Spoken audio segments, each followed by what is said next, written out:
வீட்டுல எல்லா செடியும் இருக்கு, இது மட்டும் எல்லாம் இருக்கு, இது மட்டும் இல்ல. வாங்கிட்டோம்னு வீட்டுல உயிர் எடுக்கிறாங்க. அது மட்டும் வா மச்சான், போல அந்த கத்திரிக்காய் மட்டும் வாங்கிட்டோம்னு வச்சுக்கேன், நான் வீட்டுக்கு நிம்மதியா போலாம்டா. எல்லா கண்ணையும் கேட்டுட்டேன்டா. ஃபோன் பண்ணிட்டு போறேன். பிரதர் அந்த வாங்க. ஏதோ ஆர்டர் பண்ணிருக்காங்க சாப்பிடறதுக்கு. ரொம்ப நன்றி, தேங்க்யூ சார். வேற மாதிரி ஏதோ பண்ணிருக்காங்க. என்ன மாப்பிள்ள, இந்த மாப்பிள்ள இந்த இடம் தான் தெரியல. நீங்க அதான் இது நான் கத்திரிக்கண்ணு வேணும்னு கேட்டீங்களடா.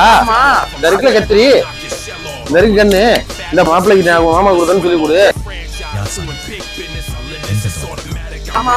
மச்சான் என்னட்ட கேட்காம என்னென்ன பண்றாங்க. என்ன சொல்ல போறேன்? சூப்பர்னு சொல்லுவான்னு பார்த்தா நீ சூப்பர்னு அவனை பார்த்து சொல்லுவா. அவன் சூப்பர் வாங்கி வச்சு பாரும்மா.